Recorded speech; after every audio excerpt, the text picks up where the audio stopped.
Hi guys, welcome back to my channel. Thank you guys so much for clicking on today's video. We're super excited to have you guys on the channel. If you're watching today's video and you're not yet subscribed, you might want to consider subscribing to the channel. It's totally free, and also you can give this video a thumbs up as that helps to grow the channel. You can also share this video with your loved ones, and also leave me a comment in the comment section. Let me know which gown for this particular video is your favorite and why.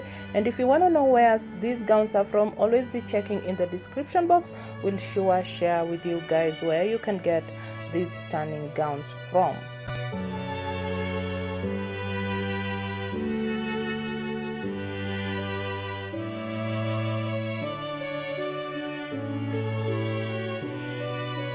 So in today's video, as we get to enjoy these stunning gowns, we are still on the topic of elopement, and today we're going to be giving you the ultimate elopement checklist, everything that you're going to need.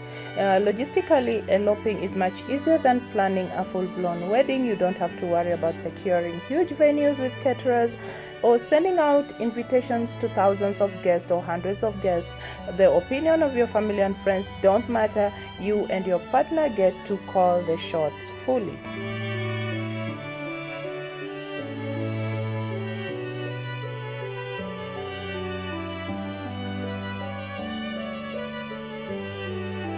So you also have to know that eloping still requires some preparations, especially if you're traveling for it or you're considering it for your legal wedding. There are vendors to book, such as photographers and officiant. You also must think about paperwork and post-elopement tasks, such as sending out wedding announcements and a gift registry.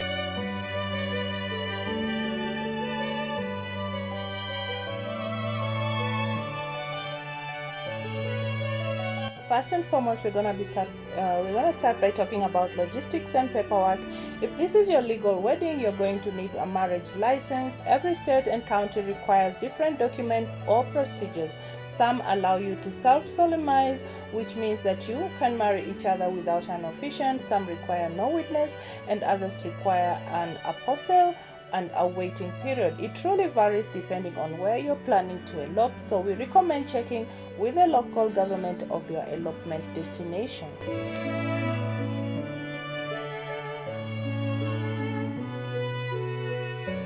Sometimes you have to know that the requirements for a legal marriage may go against your idea of a dream elopement. For example, if your state requires witnesses and you only wanted to elope with you and your partner, you may want to consider this your symbolic, not legal marriage.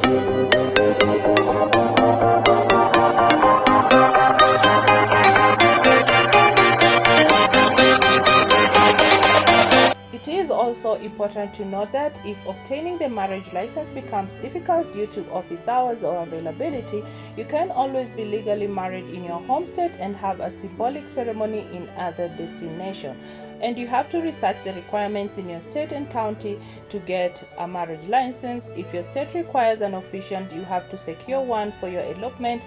If your state requires witnesses, you can ask a friend or a family member to be at your elopement and serve that purpose. You need to fill out the necessary paperwork to get a marriage license, and if required, you need to make an appointment to appear at the clerk's office before the elopement.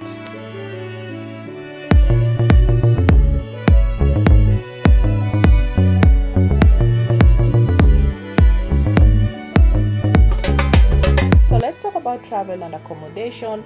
While some couples elope at City Hall, others travel to a destination to say their vows. Maybe you've dreamt of getting married in front of an eruption or volcano in Hawaii, or you want to get married in the place where you took your first trip as a couple. The first thing a couple will want to think about is where they will want to elope. Maybe there is a dream location they have always envisioned, or maybe they just want a beach or a mountain destination.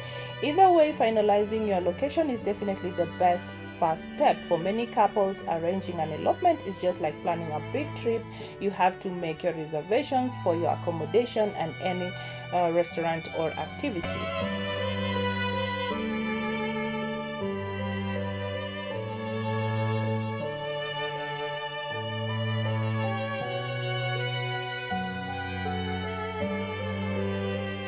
It is also important to make sure your desired elopement location allows weddings.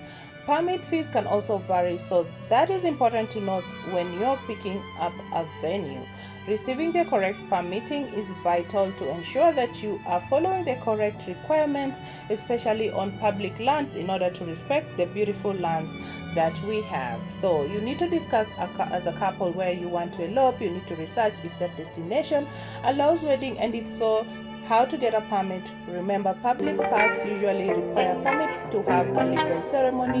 You need to buy your plane ticket, you need to book your hotel or guest house, make any restaurant reservations you desire. If you want to have a special meal, book in advance so that the restaurant doesn't fill up. So if you're doing any activity on your elopement, okay, for example, you want to say your vows on a care, make those reservations in advance to secure your spot. Also, if you're turning your elopement into a trip, book any tours, hikes, or excursions you want to do.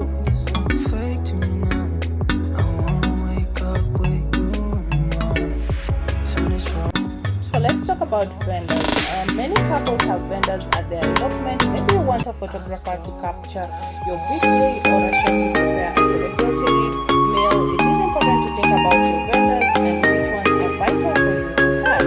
From an official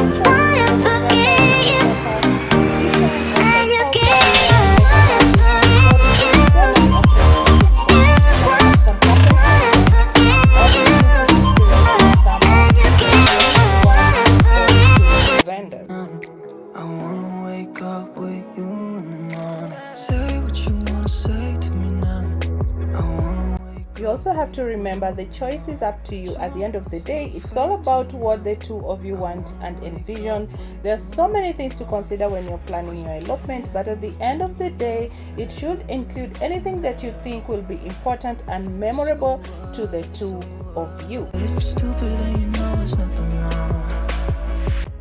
You also need to secure an officiant. One of the first vendors that is important to decide on is an officiant. Do you want a family member or a close friend, a pastor or a priest, or would you like to hire a vendor that has been in the industry for years? You also need to hire someone to capture your wedding. You also need to find someone to live stream your wedding. If you want live music, you can book a DJ or a musician. You need to recruit someone to do your hair and makeup, and you also need to book a florist.